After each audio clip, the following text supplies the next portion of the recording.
አሃዱ አምላክ አሜን። እንደምን ዋላችሁ? እንደምን ሰነበታችሁ? ምሕረቱ ብዙ የሆነ በቸርነቱ የሰበሰበን እግዚአብሔር ስሙ የተመሰገነ ይሁን። የትምህርታችን ተከታታይ ርዕስ ቤተ ክርስቲያን የሚል ነው። በእግዚአብሔር ቸርነት የስድስተኛውን ቀን ትምህርታችንን ነው የምንጀምረው። አንደኛ ተሰሎንቄ ምዕራፍ 5 ቁጥር 12 እስከ 14 ያለውን በጸሎት መንፈስ ሆነን እናነባዋለን። ወንድሞች ሆይ በመካከላችሁ የሚደክሙትን በጌታም የሚገዟችሁን የሚገስጿችሁንም ታውቁ ዘንድ ስለ ስራቸውም በፍቅር ከመጠን ይልቅ ታከብሯቸው ዘንድ እንለምናችኋለን። እርስ በርሳችሁ በሰላም ሁኑ።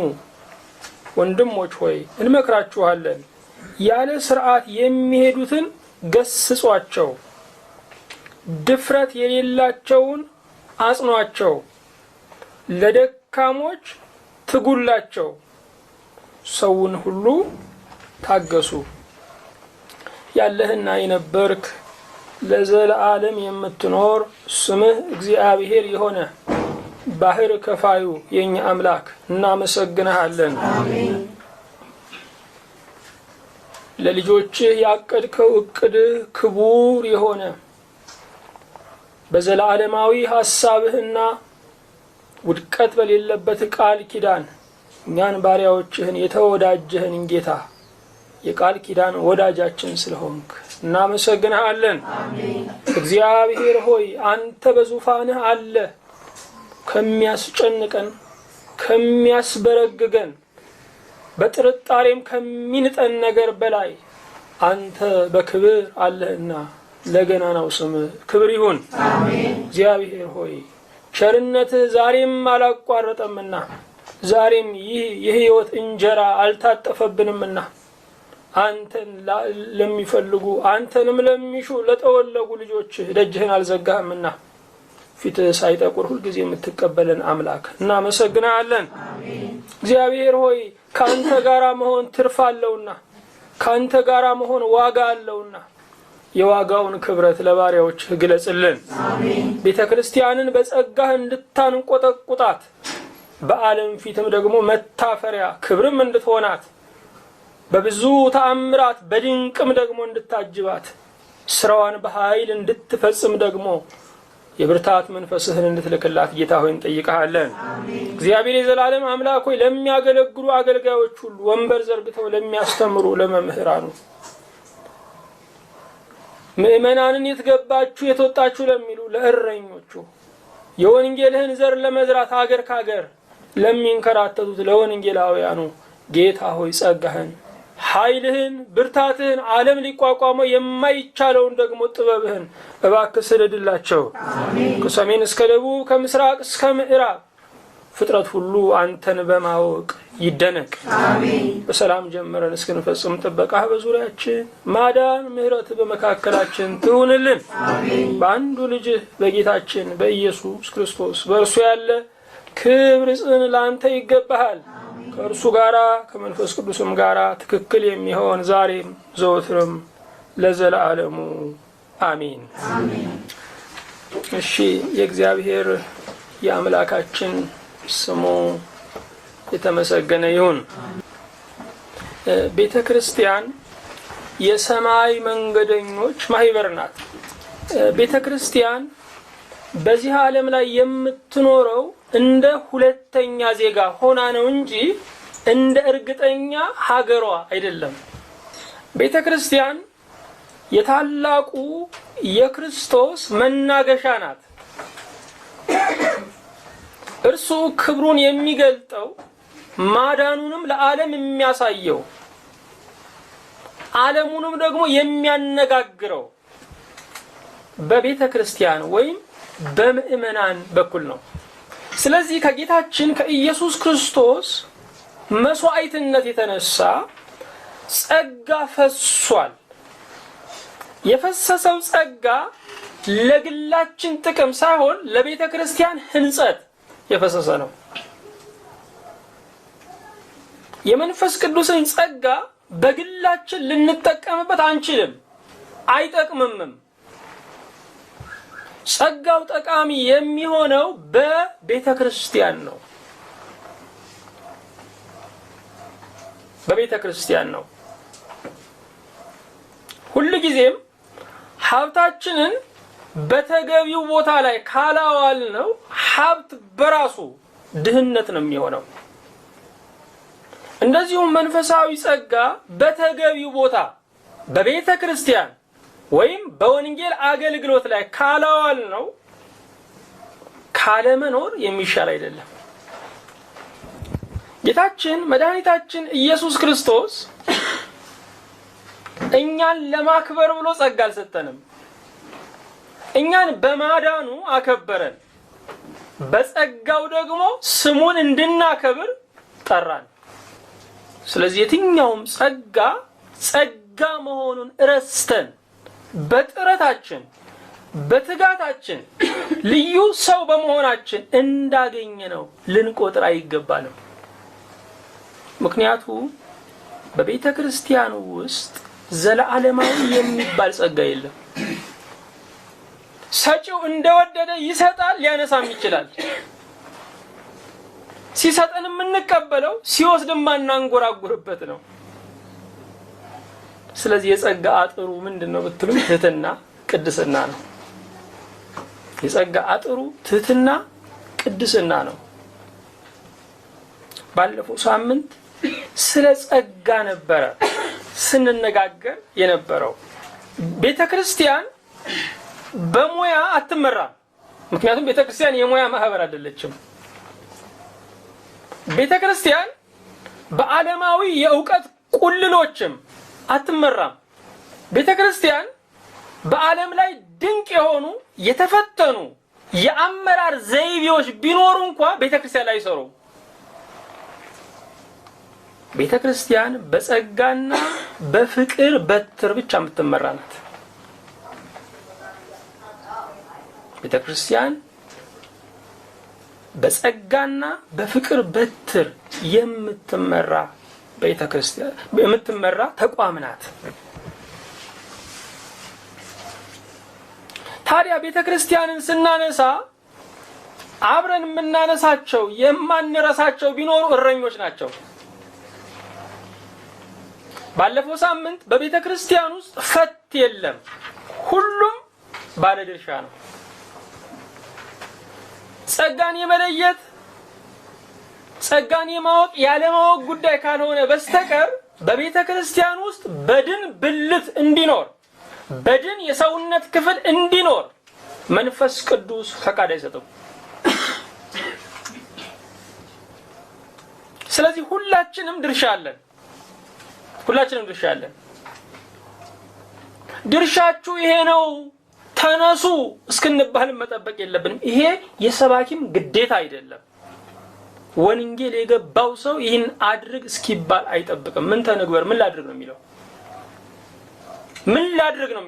ምን ላድርግ እኔ ጋር እንዲህ ያለ ጸጋ እንዳለ ይሰማኛል፣ ምን ላድርግ ነው ማለት የሚገባው። ምክንያቱም ማንም ሰው በቤቱ ተለምኖ አይሰራም። ማንም ሰው በቤቱ ተቀስቅሶ አይሰራም። በጎደለው በኩል ለመቆም ይነቃቃል ቤቱ ስለሆነ። ወገኖቼ የእግዚአብሔር ቤት ከቤትም በላይ ነው። ቤታችን የእንጀራ ፍላጎታችን የሚታገስበት ሊሆን ይችላል። መንፈሳዊ ድርቀታችን የሚለመልመው ግን በእግዚአብሔር ቤት ነው። እያንዳንዳችን ራሳችንን እዚህ የምናገኘው በተቀጠለ እድሜ ነው። እድሜያችን ደግሞ ብዙ ዘመን የተቀጠለው በእግዚአብሔር ቤት ነው። ስለዚህ የእግዚአብሔር ቤት ከሚፈርስ የኛ ቤት ቢፈርስ ይሻላል። እግዚአብሔርም እንደሚታዘብ በነቢያት ነግሮናል። ሁሉም ሰው ለቤቱ እየሮጠ ለእግዚአብሔር ቤት ግን ደንታቢስ ሲሆን እግዚአብሔር ይታዘባል። እንደውም ጊዜው አይደለም ነው ያለው። እናንተ በተሸለሙ ቤቶች ስትኖሩ የኔ ቤት ፈርሶ ይቀር ዘንድ ጊዜው አይደለም።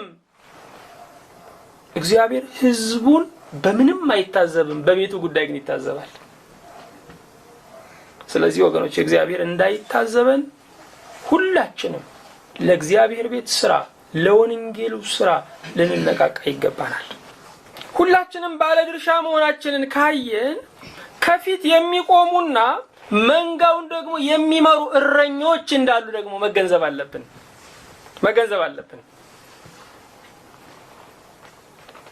እግዚአብሔር አንዳንዶቹን መሪን ያደረጋቸው እረኞች ያደረጋቸው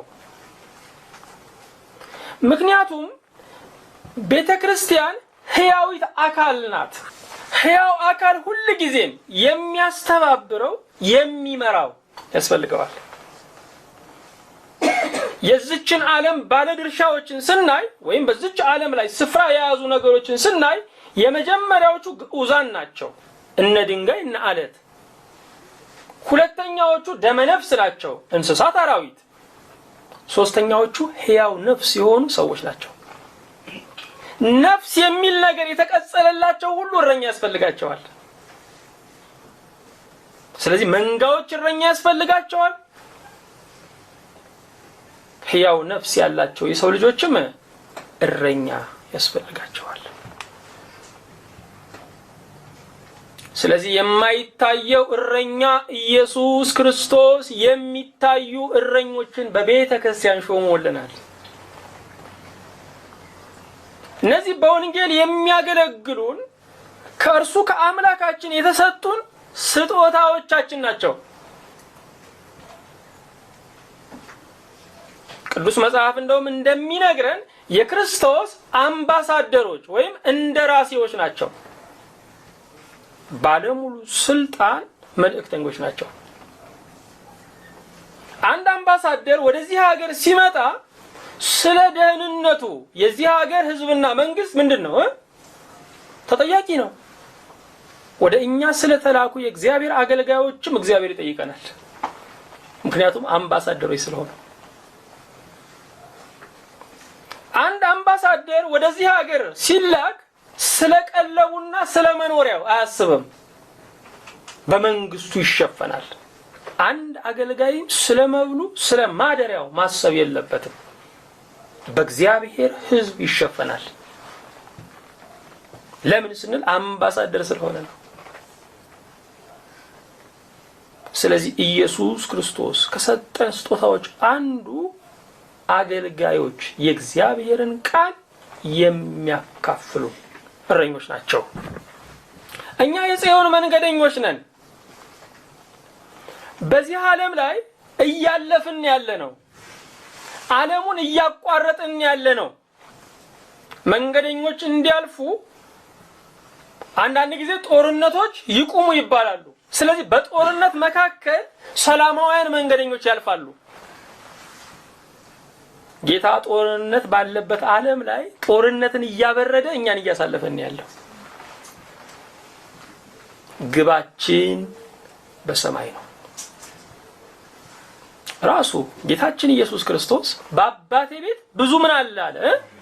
መኖሪያ አለ። ልብ አድርጉ። በዚህ ዓለም መቆያ ነው ያለው። የስደተኞች ጣቢያ ስለሆነ መቆያ ነው ያለው። መኖሪያ ያለው ግን በሰማይ ነው። ስለዚህ ወደ መኖሪያችን የምንሄድ ስደተኞች ነን።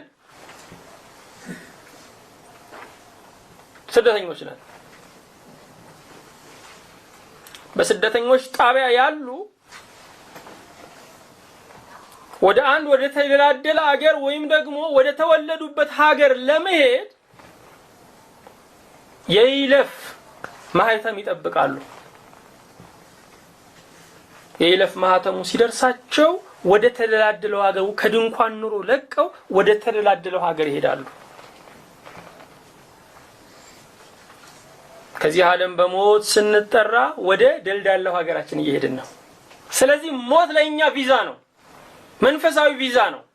መንፈሳዊ የይለፍ ማህተም ነው። ከስደተኝነት የምንፈታበት ነው።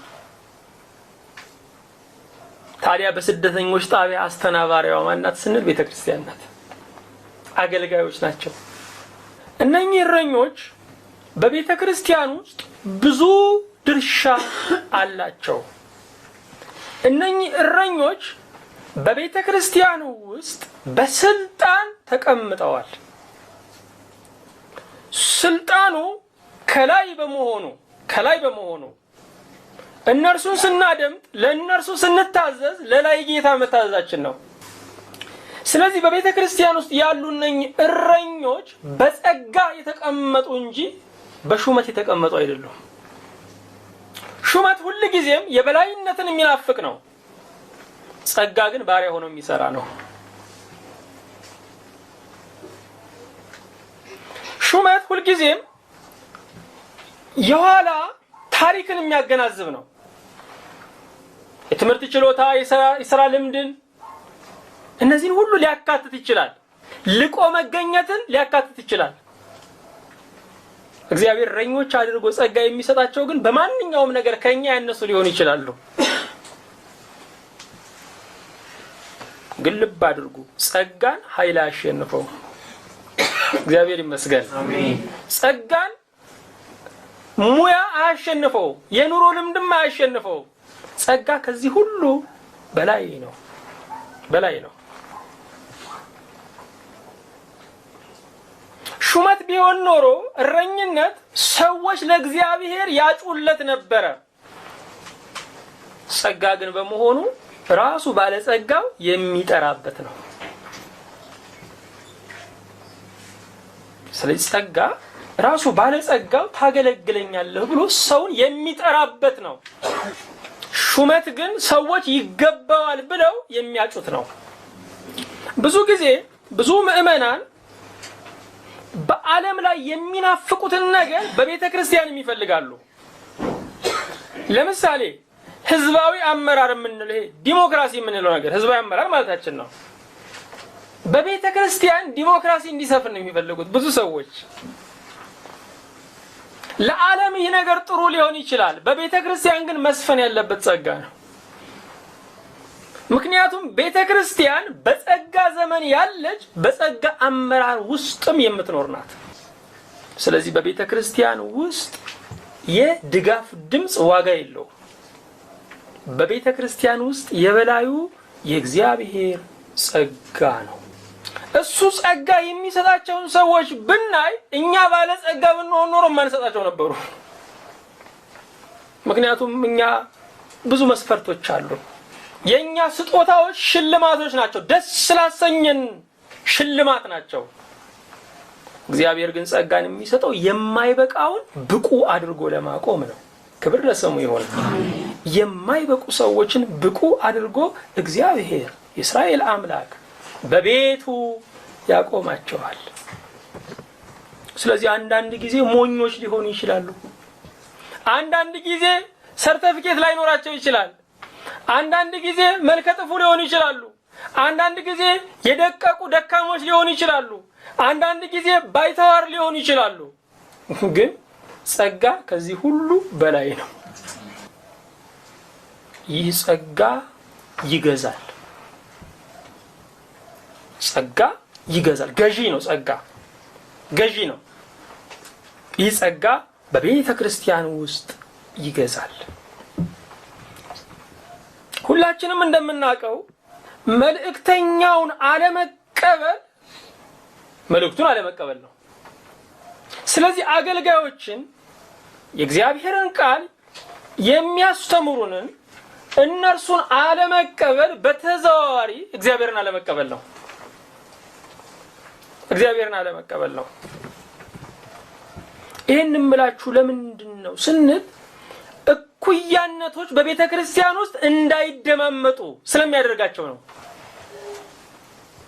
በእግዚአብሔር ቤት ውስጥ ቁመት አንለካካም። በእግዚአብሔር ቤት ውስጥ የበላዩ የእግዚአብሔር ጸጋ ብቻ ነው። በብዙ አገልግሎቶች በብዙ አብያተ ክርስቲያናት ቁመቶች ይለካካሉ። ስለዚህ እኔ ትንሽም ቢሆን እበልጣለሁ ይላሉ። ጸጋ ግን ይገባኛል የምንለው ሳይሆን ይገባችኋል ብሎ ጌታ የሚሰጠን ነው። ጌታ የሚሰጠን ነው። ወገኖቼ በእግዚአብሔር ቤት ውስጥ እረኛ መሆን ሲሰጠን የምንቀበለው መለኮታዊ አደራ ነው እንጂ እችለዋለሁ ብለን የምንገባበት የምረጡኝ ዘመቻ አይደለም። ምክንያቱም በጸጋ ካልሆነ መቻል ይከብዳል። ወደ ኋላ ዝቅ ብለን እናየዋለን። ይከብዳል።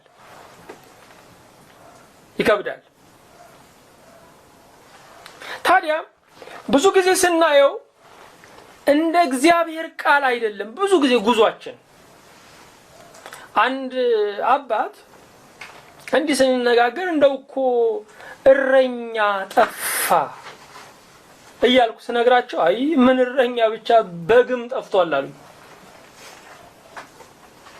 እኛ ብዙ ጊዜ ስለጠፉ እረኞች ነው የምናስበው። በትክክል በግ አለ ወይ? ስለዚህ ሁሉ ጊዜ የሚያረካን ነገር ምንድነው ስንል በእግዚአብሔር ቤት አደባባይ የሚቆሙትን ሰዎች ሁሉ ጊዜ እንከናቸውን ፈልጎ መተቸት እንደ ነፃነት አድርገን ነው የምናስበው። ነገር ግን እንደ እግዚአብሔር ቃል ልንጸልይላቸው ይገባል። እንደ እግዚአብሔር ቃል ልንወዳቸው ይገባል። እንደ እግዚአብሔር ቃል ሲደክሙም ልናገዛቸው ይገባል። ምክንያቱም ብዙዎችን ያገለገሉ እነኛ ሰዎች እንዴት ብዙዎች ሲደክሙ ያበረቷቸው? ሌጣ ሆነው በእግዚአብሔር ጸጋ ብዙዎችን ያገለገሉ አንድ ራሳቸው የደከመ ቀን እነኛ ሰዎች ለምንድን ነው የማይደግፏቸው? ለምንድን ነው የማይጸልዩላቸው? ለምንድን ነው እንደገና የማያበረቷቸው? ስለዚህ ባለንበት ዘመን ስናየው የአገልጋይ ጉዳት የሚካሰው በአገልጋዮች አገልጋይ በሆነው በክርስቶስ የእረኞች አለቃ በሆነው በክርስቶስ ካልሆነ በስተቀር አገልጋዮች የሚታይ አገልጋይ የላቸው። በደከሙ ቀን ይበልጥ እንዲደክሙ የሚረግጧቸው ያገለግሏቸው ምእመናን ናቸው። ስለዚህ ወገኖቼ ጥንቃቄ ማድረግ ይገባናል። ምክንያቱም ይሄ የክርስትናው ጉዞ ረጅም ጉዞ በመሆኑ በአንድ ትንፋሽ የምንጨርሰው አይደለም። አንዳንዴ ደክሞ ቁጭ ማለት አለ። አንዳንዴ መውደቅ አለ። እንደ 10,000 ሜትር ሩጫ አይደለም። በዛው ፍጥነት የምንጨርሰው አይደለም። ረጅም ርቀት ነው። 10,000 ሜትርን በምንሮጥበት ሩጫ 1,000 ኪሎ ሜትርን መሮጥ ይቻላል እንዴ? አይቻልም። የክርስትናው ጉዞ ረጅም ነው። ስለዚህ ምናልባት መንገዳችን ላይ ያ ወዳጃችን ደክሞ ስናገኘው አይዞ በርታ ደርሰናል አሁንስ ብለን ይዘን ልንሄድ ይገባናል። ይሄው ነው ክርስትናን ከዓለም ለየት የሚያደርገው ነገር። ይሄው ነው ክርስትናን ከዓለም ለየት የሚያደርገው ነገር ለድካም መፍትሄ ያለው መሆኑ ነው እንጂ ድካም እንደ መረጃ የሚሸጥበት ከሆነ ምኑን ክርስትና ሆነው? ይልቁንም በጣም በደከመን ጊዜ ክርስቶስ ያስፈልገናል። ምክንያቱም ያንን ማንነት ከሱ በቀር የሚቀበል የለም። ማንም የሚቀበል የለም ወገኖች፣ ማንም የሚቀበል የለም። ማንም አንድ ሰው ረጅም ዓመት ደንበኛዬ ነው እና በጥሩ ፊት ነው የሚቀበለኝ ሁሉ ጊዜ። ከ12 ዓመት በላይ እንደው እዚያ ሄዳለሁኝ፣ በጥሩ ያስተናግደኛል፣ እንደው ዋጋም ይቀንስልኛል እና 12 ዓመት ያሳየኝን ብሩህ ፊት ብዙም አላሰብኩትም እና አንድ ቀን ስገባ ፊቱ እንደው ጥቁር ብሎ ውስጤ ቅይም ማለት ሁለተኛ አይደለም አልኩኝ። ምን ሆነ ነው አልኩት፣ ተናገርኩኝ። እንዴ አንድ ቀን እንኳን ማኩረፍ አልችልም እንዴ አለኝ። እኔ ባገር ውስጥ ገቢ ተናድጄ ነው ባንተ አይደለም። እንደው አንድ ቀን እንኳን መድከም አልፈቀድኩለትም ወገኖቼ። ይሄንን ዕለታዊ ኑሯችን ላይ የምናደርገው ነገር በማንኛውም ሰው ላይ የምናደርገው ነገር ነው። ስለዚህ ለአገልጋዮቻችንም ቢሆን አንድ ቀን መድከምን ልንፈቅድላቸው ይገባል ወገኖቼ። አንድ ቀን መድከምንም በርህራሄ ልናየው ይገባናል። ምክንያቱም ሁሉ ጊዜ ብርታት ስለማይኖር እግዚአብሔር ያግዘን። እረኛ ምንድነው? እረኛ ምንድነው? እረኛ የቃሉን ፍቺ ስናየው ጠባቂ ነው። እረኛ በጎቹን የሚጠብቀው ከሚናጠቁ ካራዊት ብቻ እንዳይመስላችሁ ከገዛ ሞኝነታቸውም ነው። አይታችሁ ከሆነ መንጋው ልክ እንደዚህ ቀጥ ያለ መንገድ ላይ ሲኬድ አንድ ቆልቆል ብላ በጎን የምታስኬድ መንገድ ስታይ አንዷ በግ በዛ ጉዞ ትጀምራለች። በረኛ አልመራም። አንዳንድ ጊዜ በትር አለው፣ አንዳንድ ጊዜ ቁጣ አለው። ስለዚህ ራሴን እመራለሁ ብላ በዛች መንገድ ትሄዳለች። ያ መንገድ ግን የሞት ቁልቁለት ነው። ስለዚህ እረኛው ይመልሳታል። ስለዚህ እረኛው ከእርሷ በላይ ለእርሷ የሚያስብላት ነው። የነፍሷ ባለ አደራ ነው።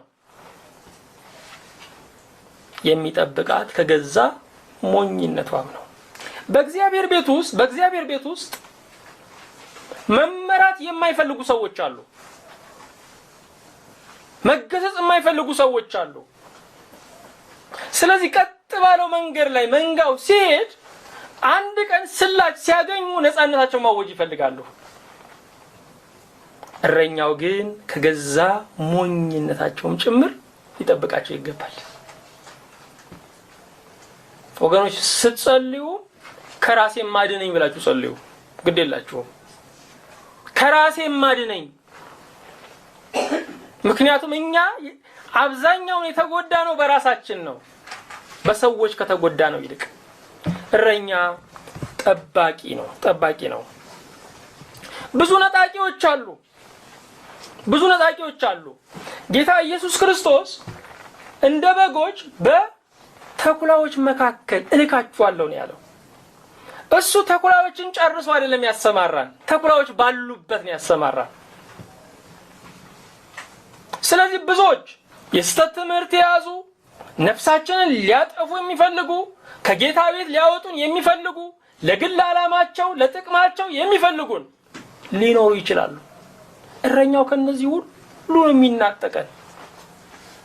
ስለዚህ ያ እረኛ ጠባቂ ነው። ልብ አድርጉ። ዘበኛ ግን አይደለም።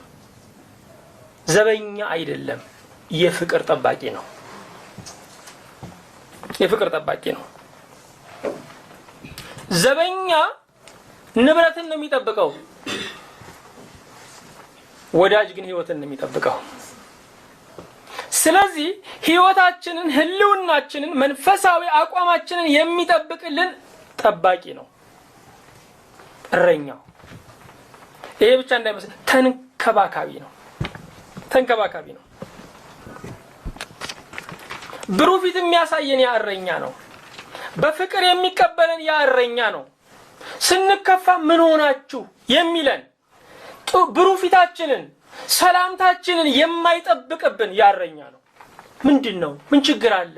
ካለፈው ከተነጋገርነው ወዲህ ደግሞ ምን ነገር ተከሰተ ብሎ የሚቀበለን ከነማንነታችን የሚያስተናግደን፣ አልቅሰን መተን ከሆነ አብሰን እንድንሄድ፣ አዝነን መተን ከሆነ ፈክተን እንድንመለስ እረኛው ይንከባከበናል። በእውነት ይሄንን በእግዚአብሔር ቤት ውስጥ አላገኘንም እንዴ? አግኝተናል። ይሄም የእግዚአብሔር ቸርነት ነው። ስሙ የተባረከ ይሁን። ልብ አድርጉ። ያ እረኛ የሚንከባከብ እንጂ የሚያቆላምጥ ግን አይደለም። የሚያጫውት አይደለም። ተገቢውን ምግባችንን በጊዜው የሚሰጠን ተንከባካቢያችን ነው። ስሜታችንን ተረድቶ የሚያስተናግደን፣ በእግዚአብሔር ቃል ከመልስ ጋር የሚሸኘን ነው። እኛውን እየፈለግን ያለነው ግን የሚያሞላቅቅ የሚያጫውት ነው። አንዳንድ ጊዜም ደግሞ እኛ ያልነውን መድረክ ላይ የሚናገርልን፣ እኛ ያልነውን የሚተገብርልን ቅጥር ሰራተኛን እየፈለግን ያለነው። እረኛ ከላይ ነው የሚቀጠረው። የሚቀጠረውም ለላይ ጌታ ነው፣ ለኛ አይደለም።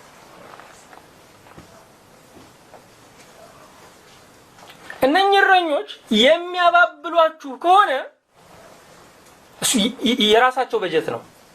ጌታ ግን አያባብልም። በዮሐንስ ወንጌል በምዕራፍ 6 ቁጥር 67 ጀምሮ ስታነቡ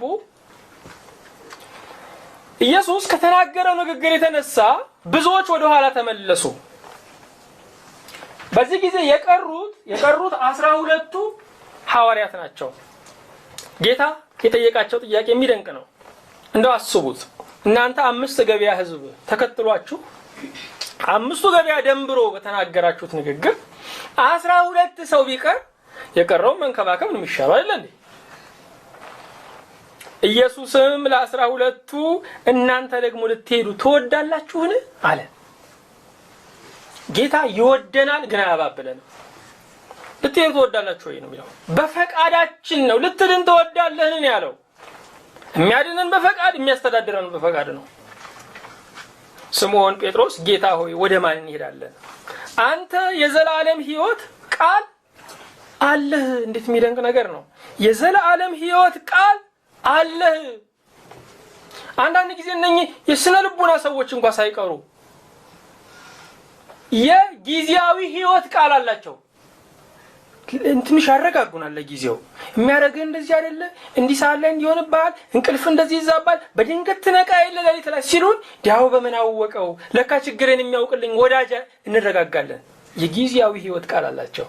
ኢየሱስ ግን የዘላለም ሕይወት ቃል አለው። ስሙ ይባረክ።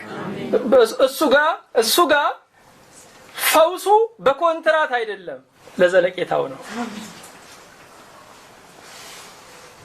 አይኔ እሱን አየች ሰውነቴም ድና ቀረች እኮ ነው። በቃ ድኖ መቅረት ነው። እግዚአብሔር ይመስገን ድኖ መቅረት ነው። ዓለም ጋር ደግሞ አዝኖ መቅረት ነው። እሱ ጋር ድኖ መቅረት ነው። እኛስ አንተ ክርስቶስ የሕያው የእግዚአብሔር ልጅ እንደሆንክ አውቀን አምነናል፣ አውቀንም አለ ብሎ መለሰለት። ወደ ማን እንሄዳለን? ጴጥሮስ ግራ ገባው የሚሄድበት። ምክንያቱም እሱ ክርስቶስን የተከተለው በአማራጭ አይደለም፣ ምርጫው አድርጎ ነው። በአማራጭ የሚከተሉ ጌታ እንዲህ ፊት የነሳቸው ሲመስላቸው ይሄዳሉ። ብዙዎች በእግዚአብሔር ቤት ውስጥ ወገኖች ዓለምን አጥፍተዋት አልመጡም፣ አዳፍነዋት ነው የመጡት። እዚህ ካልተመቸ ይሄዳሉ። በዓለም ያለውን ወንበራቸውን ሳይሸጡ ሳይሰብሩ ነው የመጡት። ካልተመቻቸው በማንኛውም ሰዓት ይሄዳሉ። ማመን ማለት ያለ ክርስቶስ የምንሄድበት ቦታ ግራ እስኪገባን ድረስ መሆን ነው። ከክርስቶስ ውጭ የምንሄድበት ቦታ ግራ እስኪገባን ያ ትንሹ ልጃችሁን ትንሿን ልጃችሁን አስብቃ ውጣልኝ ስትሉ የት ነው የሚሄደው? ምን ይመጣለታል በሐሳቡ? ከናንተ ውጭ ማንንም አያውቅም። ግን እኮ ብዙ ቤቶች አሉ፣ ለሱ ግን እንደሌሉ ናቸው። ብዙ ቤቶች በዓለም ላይ ሊኖሩ ይችላሉ። ጌታን በእውነት እየተከተልን ከሆነ ግን ለኛ እንደሌሉ ናቸው። ክርስቶስ አንድ ዓለማችን ነው። አንድ አይናችን ነው። አንድ መኖሪያችን ነው። ወደ ማን እንሄዳለን አለ። ልብ አድርጉ። ጌታ ይንከባከባል። በቁስል ላይ ዘይት የሚያፈስ ተንከባካቢ ነው። ግን አያባብልም። ዛሬ ሰዎችን በቤተ ክርስቲያን ውስጥ በክርስቶስ ፍቅር ሳይሆን በስጋዊ ማቆላመጥ ነው መያዝ የምንፈልገው። አይሆንም ወገኖቼ፣ አይሆንም። ይሄ ጉዞ የውትድርና ጉዞ ነው። ይሄ ጉዞ ረጅም ጉዞ ነው እንጂ የሳሎን መዝናኛ አይደለም ወገኖች፣ አይደለም። እግር ሰቅለው የሚቀመጡበት የሚዝናኑበት መንገድ ነው። ረጅም መንገድ ነው። ፍጠን እንደ በርታ በል ምንድነው የሚባልበት ነው። ውትድርና ነው። እኛ ሰራዊተ ክርስቶስ ነን። የውትድርና ጉዞ ነው። ብዙ ሰዎች ብሶታቸውን ያሰማሉ። እንዴ አገልጋዮች ሁሉ እኛን አይንከባከቡን፣ ዞር ብለው አያዩን ይላሉ። ስንት ዓመት እሺ፣ ስንት ዓመት አይሆንም። ሁሉ ጊዜ እንደው አይዞ አታልቅሽ፣ እንደው በቃ ግድ የለም እኛ እያለን መኖር የለበትም። ሁሌ የሚያባበሉ መኖር የለም ወገኖቼ። ወታደር ወደ ጦር ሜዳ የሚሄደው በጀት ባጅቱ አይደለም፣ ህይወቱን አስቀምጦ ነው። እኛ ወታደሮች ነን፣ ህይወታችንን ጭምር ያስቀመጥን ቆራጦች ነን እንጂ ሁሌ እንደው አባብሉኝ የምንል መሆን የለብንም። እንደው ችግራችንን ለመግለጽ ከሳይንስ አንፃር፣ ከሳይኮሎጂ አንፃር፣ ከፍልስፍና አንፃር ነው ችግራችን እንዲህ ማቆነጃጀት ትልቅ ድርሰት መስራትም አይጠበቅብንም። ወታደሮች ነን። በዓለም ላይ ያሉ ሰዎች ይቸገራሉ። ክርስቲያኖች ግን ችግራቸውን የሚገልጹበት ቋንቋው ራሱ ከባድ እኮ ነው ወገኖቼ፣ በጣም ከባድ ነው። ስለዚህ በመንፈሳዊ ዓለም የተማርነው ነገር ምንድነው ስንል ችግራችንን የምንገልጽባቸውን የተከሸኑ ቃላትን ነው። አይደለም እኛ ለችግራችን ቃል የለንም፣ ቃላችን ለክርስቶስ ነው። እነዚህ ልንሆን ይገባናል ወገኖቼ። እረኛ ተንከባካቢ ነው። ተንከባካቢ የሚያሞላቅቅ አይደለም። ይሄ ብቻ አይደለም፣ እረኛ መጋቢ ነው። ሁነኛ መጋቢ ሁሉን በስርዓቱ በረድፉ የሚመግብ ነው። እንደ ሁነኛ መጋቢ ከእናት የበለጠ ሁነኛ መጋቢ የለም። እናትን አስቧት። በጣም ሕፃን ለሆነው ወተቱን ታፈላለች፣ ትንሽ ጠንከር ላለው ፍትፍቱን ታዘጋጃለች፣ አሁንም ለጠነከረው ሰው አጥንቱን ታዘጋጃለች። መብልን የምታቀላቅል እናት የለችም። ብታቀላቅልም ያ መብል ገዳይ ነው የሚሆነው። ለሕፃኑ አጥንት ብትሰጠው ታንቆ ነው የሚሞተው። ላደገው ደግሞ በወተት ብቻ ኑር ብትለው ወተት ያደገ ሰው ተጨማሪ ምግብ እንጂ ዋና ምግብ አይደለም።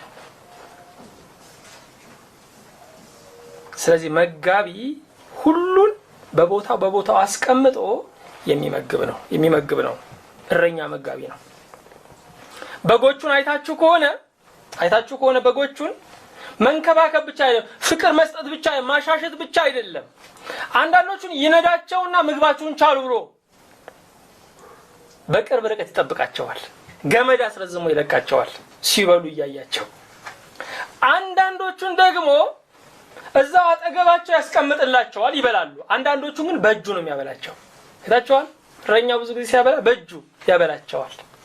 ስለዚህ የእጁን መዓዛ ጭምር እያሸተቱ ነው የሚበሉት። እረኛ መጋቢ ነው።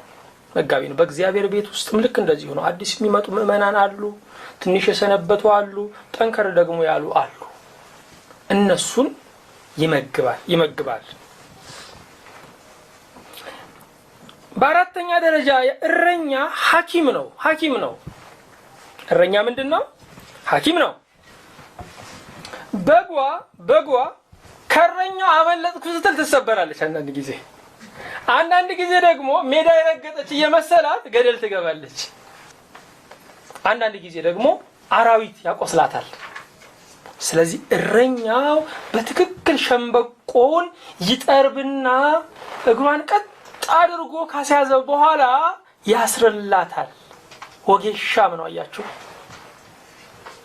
የዛን ቀን ጉዞ እንዴት መሰላችሁ? ትላንትና በሄዱበት ፍጥነት አይደለም መንጋው የሚነዳው፣ በበሽተኛዋ ጉዞ መጠን ነው። መንጋው መፍጠን ይፈልጋል። እረኛው ግን ከመካከል የታመመ ስላለ ጉዞ በዝግታ እንዲሆን ያደርገዋል። አዎ ወገኖቼ፣ ዓለም ታቆስለናለች፣ ወዳጆች ያቆስሉናል፣ ኑሮ ያቆስለናል፣ ምርጫችን ያቆስለናል፣ ውድቀታችን ያቆስለናል፣ ሰይጣን ያቆስለናል፣ ቤተሰቦቻችን ያቆስሉናል። ብዙ ነው የሚያቆስለን ነገር። የእግዚአብሔር አገልጋዮች ግን ሐኪሞች ናቸው። በዛ በቁስል ላይ ዘይቱን ያፈሳሉ። ያ በኢያሪኮ መንገድ ላይ የወደቀው በሽተኛ፣ በወንበዴዎች የተደበደበው በመጨረሻ የተወሰደ ወዴት ነው? ወደ ቤተ ሕሙማን ነው። ቤተ ሕሙማን ቤተ ክርስቲያን እኮ ነች። 2 ዲናር ነው የከፈለው። 2 ዲናር ምንድነው? ብሉይና አዲስ ነው መታከሚያው። ስለዚህ በእግዚአብሔር ቃል ያክሙናል፣ እረኞች ያክሙናል። ስለዚህ የሚፈጥኑም ካሉ ከመካከላቸው የታመመ ስላለ መጠበቅ አለባቸው። ምክንያቱም የመንግስተ ሰማያት ጉዞ ተጣጥለን የምንገባበት አይደለም፣ በአንድነት የምንወርሰው ዓለም ነው።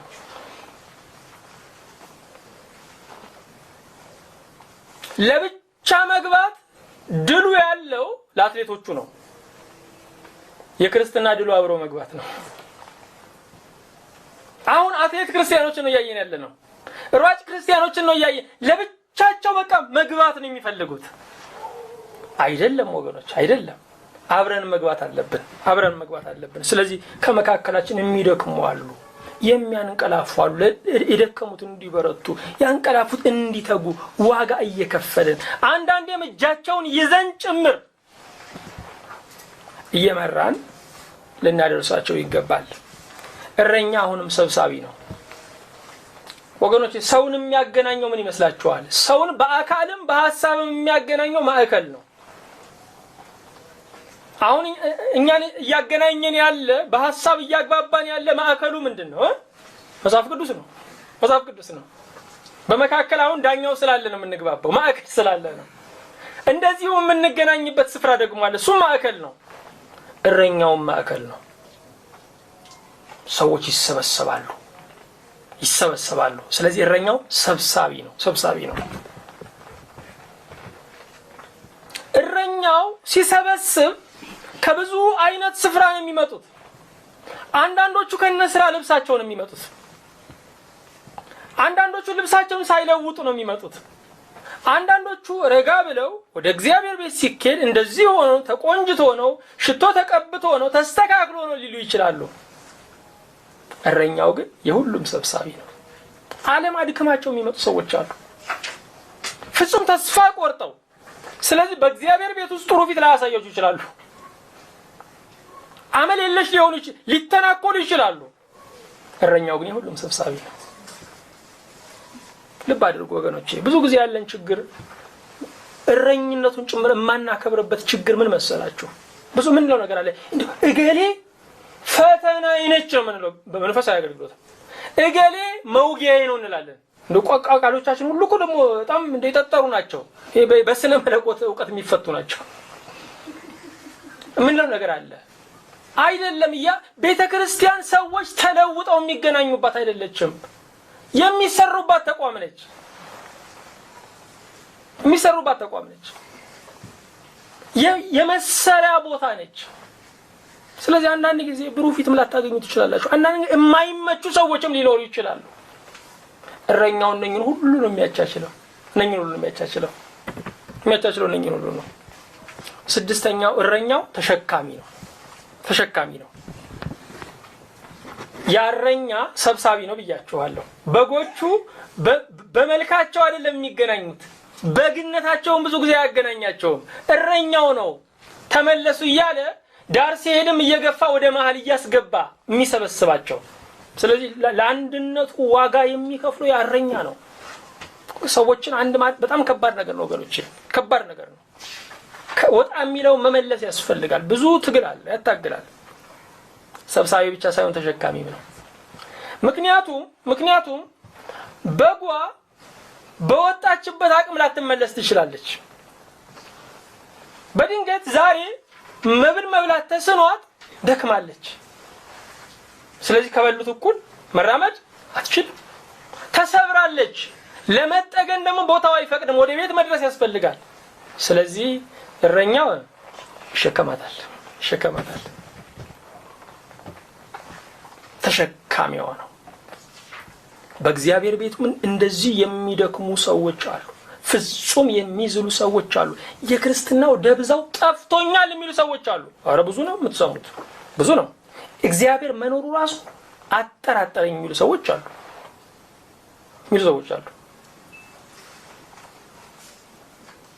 አንዲት እህት ደወለችልኝና እዛ መጽሐፈ ሩት ላይ የጻፍከው ቀን መጥቷልና ቀና በል ያልከው እስከዛሬ ተታለልኩልህ። ምንም ቀን አልመጣም፣ ውሸት ነው። አዎ ወገኖቼ ብዙ ቃል ትሰማላችሁ። እሱንም መሸከም ያስፈልጋል። ምክንያቱም ኢየሱስ በኔ ቦታ ቢሆን ምን ይመልስላት ነበር? ለዚህ ሴት ነው ምን ይመልስላት ነበር ነው። እረኛው እንዲህ ማለት አለበት። ሰዎችን ከነስሜታቸው ከነባህሪያቸው ይሸከማል፣ ግን የክርስቶስን ባህሪ እስኪላበሱ ድረስ ይተጋላቸዋል። ልብ አድርጉ። ድካም ሊኖርባችሁ ይችላል፣ ግን እረኛው ድካማችሁን እንዲያጸድቅላችሁ አትጠብቁ። እስከ ጊዜው ድካማችሁ ሊሆን ይችላል። ተፈጥሮዬ ነው ተቀበለኝ ማለት ነውር ነው። ምክንያቱም ተፈጥሯችንን ለማጸደቅ አይደለም፣ የክርስቶስን መልክ ለመያዝ ነው ለክርስቲያን የመጣ ነው። ፈርምልኝ ማለት የለባችሁም በፍጹም ነውር ነው። ምክንያቱም እንደተፈጠርነው ለመኖርማ ዓለም ትበቃናለች። አዲስ ሰው ለመሆን የመጣ ነው። አዲስ ሰው ለመሆን ነው። ስለዚህ አዲስ ሰው ለመሆን የኖርንበትን እዛ በዓለም ያሸነፍንበትን ባህሪ ሁሉ መካድ ያስፈልጋል። ራስን ካልካዱ ክርስትና ከባድ ነው ወገኖቼ። ራስን ካልካዱ ክርስትና ከባድ ነው። ተፈጥሮዬ ነው፣ አስተዳደጌ ነው፣ እኔም ወደው ይሄንን ነው፣ ምርጫዬ ይሄንን ነው የምንላቸው ነገሮች ላይስተናገዱ ይችላሉ። በቤተ ክርስቲያን ውስጥ ላይስተናገዱ ይችላሉ። እረኛው ግን ተሸካሚ ነው። አንዳንድ ጊዜ የምንመራቸው በጎች ምንም አልጎደለባቸውም። ስጠፋ ይፈልጉኝ ይሆን ወይስ እነገሌ ብቻ ናቸው የሚፈልጉት ብለው አውቀው ድምጻቸውን ጥፍት የሚያደርጓሉ። ይችላሉ እኮ መምጣት ይችላሉ። ከዚያ በኋላ ብዙ ነገር ትሰማላችሁ። ብዙ ነገር ወገኖቼ። እረኛው ምንም የክርስቶስ እንደራሴ ቢሆንም ክርስቶስነት ግን የለውም እንዳይመስላችሁ። የለውም። ትዕግስቱም የጸጋ እንጂ የባህሪ አይደለም። ስለዚህ ሁልጊዜ እረኞችን ማገዝ አለብን እንጂ መፈታተን የለብንም። ይሄ እኮ ያጋንንት ስራ ነው። እረኛው ግን በሚችለው አቅም ሁሉንም መሸከም መቻል አለበት። በእውነት አንዳንድ ጊዜም የተገልጋዮቹ ተግሳጽም ጭምር ሊያቀናው ይችላል። ጥሩም ነው። ምክራቸውም ይሄ ስህተት ነው የሚለው ጥሩ ነው። ደስ ይላል። በእውነት ደስ ይላል። እኔ አንድ ጊዜ የሚደንቃችሁ አንዲት እህት መጣችና ተነስቼ ልቀበላ ስል ቁጭ በላለችኝ። ለአንተማ እነ መምህሩስ ምን አሉኝ? ታምሜ የጠየቀኝ ተቸግሬ የደረሰልኝ የእስራኤል አምላክ ወርቅ ይልበስ።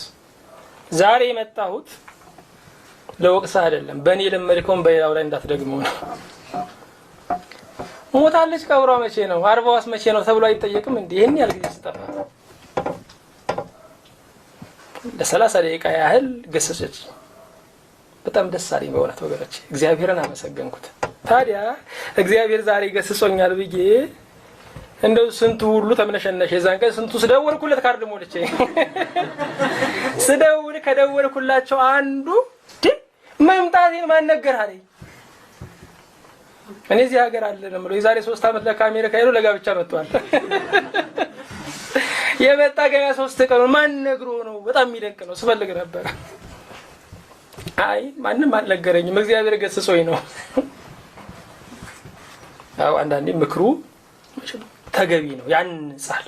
አገልጋዩም እየተሰራ ስለሆነ ግን ያረኛ ተሸካሚ መሆን አለበት። ምክንያቱም ከነመከፋታቸው ነው የሚመጡት እንጂ ዝግጁ ሆነው እረኛ አይመጡ። ምክንያቱም ትዳራችሁ ላይ ተዘጋጅታችሁ እኮ አትጠብቁትም። የትዳር ጓደኛችሁን ከስሜታችሁ ጋራ ነው። ይሄም በመንፈሳዊ ዓለም ላይ ከነስሜታቸው ነው ከአገልጋዩ ጋር የሚገናኙት። ስለዚህ አገልጋዩ ልበሰፊ መሆን አለበት። 7ኛ ልዩ እንክብካቤ ያደርጋል። ያ እረኛ ልዩ እንክብካቤ አይታችሁ ከሆነ እረኛው እዚህ ጉያው ስር የሚይዛቸው አሉ። እነሱ ምኖች ናቸው? ግልገሎች ናቸው። ጉያው ስር እንደዚህ የሚይዛቸው በእጁ ነው የሚያበላቸው። ልዩ እንክብካቤ በሙቀቱ ነው የሚውሉት። ራሳቸውን የቻሉ ያደጉ ግን ይሰማራሉ። ደርሰው ጠላት ሲመጣባቸውም ይመለሳሉ። ተግዳሮቶችን ሁሉ ይለማመዳሉ። እረኛው አዲስ ክርስቲያኖችን እንደዚህ መንከባከብ አለበት። ብዙ ጊዜ ታዲያ የሚፈጠረው ችግር ምን መሰላችሁ? እነኚህ በእግራቸው መሄድ የጀመሩ አዲስ መጥቶ በጉያው ስር ግልገል ሲያዩ መቅናት ይጀምራሉ። ይሄ ነው ጠብ የሚጀምር። መቅናት ይጀምራሉ። ለኛ ጊዜ አልተሰጠንም፣ ለኛ እንደዚህ እስከ መቼ ጊዜ ይሰጣል? ያው ስናድግ አገልግሎቱን መረከብ ያስፈልጋል። ስናድግ እረኛ መሆን ያስፈልጋል። መተካካት ያስፈልጋል እንጂ ሁሉ ጊዜ በሹሩሩ ሁሉ ጊዜ ባንቀልባ አይኖርም ወገኖቼ፣ አይኖርም። እንዴ አገልጋይም እኮ የልጁን ልጅ ማየት አለበት። ሁሌ ልጅ አሳዳጊ አይደለም እኮ የልጁን ልጁ አድጎ ልጅ ወልዶ ማየት አለበት። እግዚአብሔር ያግዘን። ኢየሱስ ክርስቶስ በእውነት የበጎች እረኛ ነው። እሱ የበጎች እረኛ ነው። ቃሉ እንዲህ ሲል ይገልጸዋል የእሱን እረኝነቱን። በእውነት አንደግመውም የእሱን እረኝነት እንኳን ግን ለመምሰል እንሞክራለን ነው። አንደግመውም። እረኝነቱ ልዩ ነው። በዕብራውያን 13 ቁጥር 20 ላይ በዘላለም ኪዳን ደም ለበጎች ትልቅ እረኛ የሆነውን ጌታችንን ኢየሱስን ከሙታን ያወጣው የሰላም አምላክ በኢየሱስ ክርስቶስ በኩል በፊቱ ደስ የሚያሰኘውን በእናንተ እያደረገ ፈቃዱን ታደርጉ ዘንድ በመልካም ሥራ ሁሉ ፍጹማን ያድርጋችሁ፣ ለእርሱ እስከ ዘላለም ድረስ ክብር ይሁን አሜን ይላል። በዘላለም ኪዳን ደም ለበጎች ትልቅ እረኛ የሆነው እረኛ በዚህ በባላገሩም እረኛ ለእረኝነት ሲመጣ ምን ያስፈልገዋል? ተያዥ ያስፈልገዋል። ሁነኛ ተያዥ። ምክንያቱም ትልቅ ሀብት ነው ከብት ማለት ነው። በአገራችን አሁን ወደ ሀብት ወደ ገንዘብ ወደ ወረቀት ከመቀየሩ በፊት ሀብት የሚለካው በምን ነበረ? በከብት ነው። በከብት ነው። የጥንት መጽሐፍ ቅዱስ ትርጉም ስታነቡ ገንዘብ አትውደዱ የሚለውን ከብት አትውደዱ ነው የሚለው። ምክንያቱም ከብት ገንዘብ ስለነበረ፣ ገንዘብ በመሆኑ የዛ የገበሬው የባለቤቱ የባለ አባቱ ትልቅ ጥሪቱ ስለሆነ ተያዥ ያስፈልገዋል። ተያዥ ይዞ መጥቶ ልጁ ሁነኛ ልጅ ነው፣ ትጉ ነው ተብሎ ተመስክሮለት እረኛ ይሆናል። ኢየሱስ ለኛ እረኛችን ሲሆን ያስያዘው ነፍሱን ነው። ቃሉ እኮ ነው የሚላቸው በዘላለም ኪዳን ደም ለበጎች ትልቅ እረኛ የሆነው። ስለዚህ ራሱን አስይዞ ነው እረኛችን የሆነው። እንደዚህ ያለ እረኛ የለም። ስለዚህ ትልቅ እረኛ ነው። ወገኖች ሁሉ ጊዜ አይደለም እግዚአብሔር ሕዝቡን ከሚቀጣበት ነገር አንዱ እረኞችን በመንሳትም ነው። እረኛ እየነሳም እግዚአብሔር ይቀጣል። ምክንያቱም የሰጠውን እረኛ ካላከበሩ እግዚአብሔር ያነሳና ይቀጣል ሕዝቡን። እረኞች ሁሉ ላይኖሩ ይችላሉ። የሚታዩ እረኞች በተሰወሩ ቀን ግን ትልቁ እረኛ በዙፋኑ አለ። ክብር ለስሙ ይሁን። ስለዚህ ግራ አንጋባም ማለት ነው። ፈጽመን ተስፋ አንቆርጥም ማለት ነው። ትልቁን እረኛ ደግሞ እረኛ ስጠን እንለዋለን። ስለዚህ ኢየሱስ ክርስቶስ ትልቅ እረኛ ነው። በረኝነቱ ምንድን ያደረገው? የመጀመሪያው የተበተኑትን ሰብስቧል። ወገኖች የተበተነን መሰብሰብ ከባድ ነው። ምክንያቱም ለሚኖርበት ዓለም በቂ ምክንያት ይዞ የተቀመጠ ነው። ሄዳችሁ ስታናገሩት አይ እኔ አምኜበታለሁ፣ ተቀብዬዋለሁ፣ ደግሞም ይሄ ነው ያለው አማራጭ የተሻለው ይሄ ነው ይላል። ስለዚህ የሚያምነውን አስክዶ ነው የምናመጣው። ኢየሱስ የተበተነውን የሰበሰበ ነው ስንል ሰዎች የሚያምኑትን ነገር ሁሉ አስክዷቸው ከፍላጎታቸው ጋር ታግሎ ነው የሰበሰባቸው። ጌታም ሲሰበስብ ብዙ ተግዳሮት ነበረው። ምክንያቱም በደቀ መዛሙርት መካከል እንደ ጴጥሮስ ያሉ ወላዋይ ሰዎች አሉ፣ እንደ ይሁዳ ያሉ ከሃዲ ሰዎችም አሉ። ከ12 ሰው ግን የተበተኑትን ሰብሳቢ ነው። እንደገናም ይሰበስባል። ጴጥሮስን መጀመሪያ ጠራው፣ እንደገናም ደግሞ ጠራው። አሁንም የሱ ጥሪ አያቆምም። ሁለተኛ የደከሙትን አበርትቷል። የቀኑን አየር ንብረት እንኳን ብናየው ከፍና ዝቅ የሚል ነው። ከፍና ዝቅ የለበስነውን የሚያስወልቅ ነው፣ ያወለቅነውን ደግሞ የሚያስለብስ ነው። እንደዚሁም በክርስትናችን አንዴ እንበረታለን፣ አንዴ እንዝላለን። ኢየሱስ ክርስቶስ እንደዚህ የሚዋዥቀውን ህይወት አግዟል። አድራሻ የሚያጣውንም ህይወት እሱ አግዟል። የደከሙትን አበርትቷል። የጠፉትንም መልሷል። እነኚህ የጠፉ ሰዎች በሞት ቀጠና ውስጥ ቢሆኑ ሞት የሚሉት ግን ያንን የህይወትን ኑሮ ነው። የሚገርማችሁ ነው። ያንን የህይወት ኑሮ ነው። አንዳንድ ሰዎች ከእግዚአብሔር ቤት ይኮበልሉና ይጠፋሉ። ምስክርነት ሲሰጡ ያኔ ባለማወቅ ነበርኩ የሚሉት አሁን ነው ግን ያላወቁት። አሁን ነው የጨለመባቸው። ስለዚህ ለጨለማ ምስክርነት ከሚሰጥበት ቦታ ኢየሱስ ይፈልግ ነበር። የጠፉትን ምንድነው? ፈላጊ ነው። በማቴዎስ ወንጌል በምዕራፍ 18 ላይ ያልጠፉ 99 በጎች ነበሩት። ይሄ ጌታ 99 ነገደ መላእክት ማለት ነው። ማቴዎስ 18 ላይ ስታነቡት የጠፋ ግን አንድ በግ፣ አንድ አዳም፣ እሱን ፍለጋ ከሰማይ ወደ ምድር ወረደ።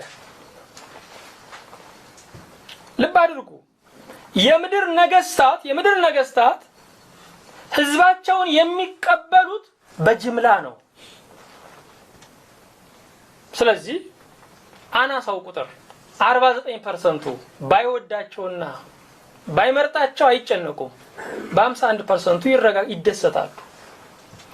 አንድ አባት ግን ልጁን በልጅነት ነው የሚቀበለው። አንዱ ልጁ ለሱ የብዙ ያህል ነው። ስለዚህ በምድራውያን ነገስታት ወግ ብዙዎች አሉኝ ብሎ ጌታ ተረጋግቶ አልተቀመጠም። የጠፋውን አንዱን ፍለጋ ወደዚህ ዓለም መጣ። ስለዚህ እሱ የሚያኖረን በልጅ ወግ ነው። አንዳንድ ሰዎች የሚሰጡት ምሳሌ አለ። ከሳር ክዳን ቤት ውስጥ አንድ ቢመዘዝ ምን አይልም? አፈስም። ስለዚህ አንዳንድ ሰዎች ከቤተክርስቲያን ቢወጡ ቤተክርስቲያን አትጎዳም ይላሉ። ይሄንን ጥቅስ ስላላነበቡ ነው። አንዱን ፍለጋ ወደ ዓለም መውረዱን ስላላወቁ ነው። ቤተክርስቲያንን አይጉዷት። ጌታ ግን የሚያዝነው በመጎዳታቸው ነው። የምንጽናናው እኮ እኛን ስላልጎዱም ብቻ አይደለም፣ እነሱ ስለተጎዱም እኮ ያሳዝናሉ። ጌታ እንደዚያ ነው የሚያስበው ወገኖቼ። የጠፉትን መልሷል፣ ለሚቅበዘበዙት ደግሞ አዝኗል። በማቴዎስ 9 ላይ ስታነቡ ማቴዎስ 9 ከ35 ጀምሮ ኢየሱስም በምኩራቦቻቸው እያስተማረ የመንግስትንም ወንጌል እየሰበከ በሕዝብም ያለውን ደዌና ሕማም ሁሉ እየፈወሰ በከተማዎችና በመንደሮች ሁሉ ይዞር ነበር። የሚደንቅ ነው። ብዙ ሕዝብም ባየ ጊዜ እረኛ እንደሌላቸው በጎች ተጨንቀው ተጥለውም ነበርና አዘነላቸው። በዚያን ጊዜ ደቀ መዛሙርቱን መከሩስ ብዙ ነው፣ ሰራተኞች ግን ጥቂቶች ናቸው። እንግዲህ የመከሩን ጌታ ወደ መከሩ ሰራተኞች እንዲልክ ለምኑት አላቸው። ለካ እረኛ እንዲነሳም ሁሉ ምን አለብን? መጸለይ አለብን ወገኖች፣ መጸለይ አለብን። ተጨንቀው ተጥለው ነበረ ነው የሚለው። ይሄ መጨነቅ መጣል አይታችሁ ከሆነ አንዳንድ በጎች፣ አንዳንድ ፍየሎች ራሳቸውን ነፃ ያወጣሉ። ጫት የሚቅሙ ፍየሎች ታውቃላችሁ? ቦዘኔ የሆኑ ሲመሽ ግቡ አይባሉም፣ አይፈለጉም። በመሸ ቦታ ነው የሚያድሩት። የሚደንቃችሁ ሌባ እንኳን አይሰርቃቸውም፣ የባሱ ሌቦች ስለሆኑ ቦዘኔዎች ናቸው። በቃ ከርታቶች ናቸው። ብቻ ሁሉም ሰው ወደ ቤቱ ደጃፍ ሲመጡ ዱላ ይዞ ያባርራቸዋል። ጥግ የላቸውም፣ ማረፊያ የላቸውም፣ ሲመሽ ሰብሳቢ የላቸውም። እንደዛ ሆነው ነው ያያቸው ወገኖች። አንዳንድ ጊዜ ባለማወቅ ብቻ አይደለም፣ ከቤተ ክርስቲያን ጭምር ከምእመናን አንድነት ጭምር ሰዎች እንደዚህ እየኮበለሉ ቦዘኔ ፍየል ይሆናሉ፣ ይንከራተታሉ። እግዚአብሔር ይዘንላቸው ወገኖች። ምክንያቱም ሁለት ጊዜ የሚፈልገን እሱ ብቻ ነው። አንዳንድ ጊዜ አገልጋዮችም ጨከን ሊሉ ይችላሉ። አንድ ጊዜ ተፈልገው በቃው ሊሉ ይችላሉ። ሁለት ጊዜ የሚፈልግ እሱ ነውና እሱ ያገኛቸው። አሜን። ይሄ ብቻ አይደለም፣ በጠፉት መገኘት ደስ ይለዋል። ለምን? እረኛ ስለነበረ ነው። እረኛ ስለሆነ ነው። ደስ ይለዋል። በጓ የተገኘች ቀን ወቀሳ እኮ የለም። ያለው ምንድነው? ደስታ ብቻ ነው። እንደዚሁም የጠፉት ሲገኙ ደስ ይለን ይገባል። ኢየሱስ አሁንም ስለ በጎች ተሰውቷል። ስለ በጎች ምን ብሏል? ተሰውቷል። እረኛው እረኛው እናስበው። በጎቹን ለዛ የሚንከባከበው፣ የሚያሻሻቸው፣ በእጁ የሚያበላቸው፣ የሚያሰማራቸው፣ ከአራዊት የሚታገልላቸው ግቡ ምንድነው? በመጨረሻ እኮ እኔ ልረድሽ ነው አይደል? እኔ ግቡ አዎ ከአንበሳ ከሆነኩ የመናጠቁ የመጨረሻው ግቡ በእኔ እጅ ሙቺ ነው፣ ነገር የለውም። ስለዚህ በጎቹ ግባቸው መሰዋት ነው ለእረኛው። ታላቁ እረኛ ኢየሱስ ክርስቶስ ግን ለበጎቹ ተሰዋ። ስለዚህ ለበጎች የተሰዋ እንደውም እረኛችን የሆነው ከተሰዋልን በኋላ ነው። በአንደኛ ጴጥሮስ በምዕራፍ 2 ቁጥር 24 ጀምሮ ላንብብላችሁ። ለኃጢአት ሞተን ለጽድቅ እንድንኖር እርሱ ራሱ በስጋው ኃጢአታችንን በእንጨት ላይ ተሸከመ፣ በመገረፉ ቁስል ተፈወሳችሁ። እንደ በጎች ትቅበዘበዙ ነበርና አሁን ግን ወደ ነፍሳችሁ እረኛና ጠባቂ ተመልሳችኋል። ስለዚህ እሱ ከተሰዋልን በኋላ ነው እረኛችን የሆነው። የሚደንቅ ነው። ክብር ለስሙ ይሁን። ስለዚህ ትልቅ እረኛ ነው። ሰባተኛው እረኞችን ሾሞልናል። በአካል ተገኝቶ በእጁ ተአምራት እየፈወሰ በቃሉ ትምህርት ሕዝብን እያሳወቀ ከኖረ በኋላ ወደ ላይ ሊያርግ ሲል አጽናፈ ዓለሙን በመንፈስ ወደሚያስተዳድርበት ወደ ታላቁ ግዛት ሊገባ ሲል እረኞችን ሾመልን። እረኞችን ሾመልን። ስለዚህ ያ እረኛ እንደገና እረኛ ሾሞልናል። ብዙ ጊዜ መቼም ማንኛውም እረኛ እንደው ሊሄድ ሲል ለበጎቹ የሚናዘዝ እረኛ ላይኖር ይችላል። ኢየሱስ ክርስቶስ ግን ለበጎቹ ትልቅ አደራ ጥሎ ነው የሄደው። ስለዚህ እረኞቹ በእግዚአብሔር ቤት ምንድናቸው? ባለ አደራ ናቸው። አንድ ጥቅስ ላንብብላችሁ። በአንደኛ ጴጥሮስ በምዕራፍ 5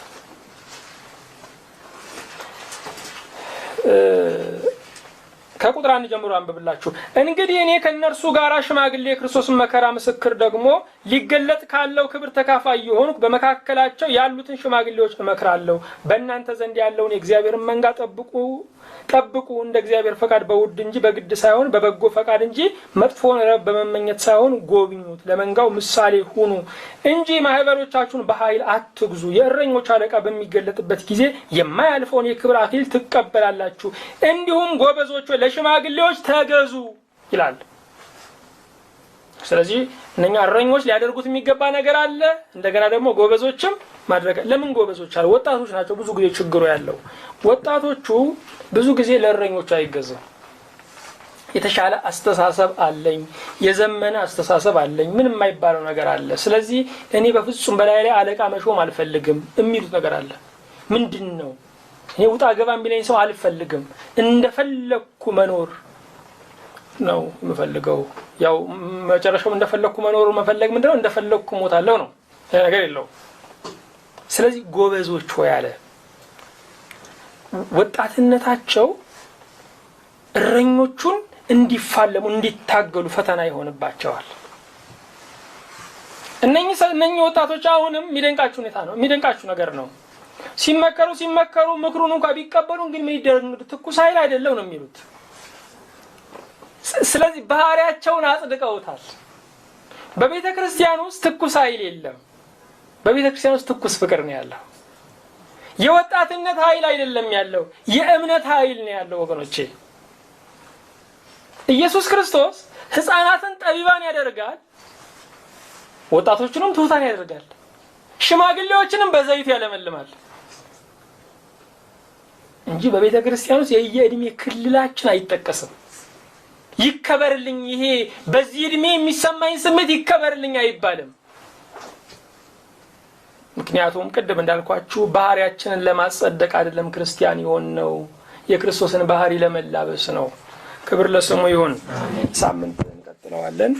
በእውነት የእረኞች አለቃ ኢየሱስ ክርስቶስ እረኞችን ሾሞልናል። ለቤተ ክርስቲያን ከሰጣት ጸጋ አንዱ የእግዚአብሔርን ቃል የሚነግሩን፣ በእግዚአብሔር ቃል የሚያንጹን እረኞች ናቸው። ሳምንት እንቀጥለዋለን። ክብሩ ለአምላካችን ለእግዚአብሔር ይሁን። እግዚአብሔር ይባርካችሁ።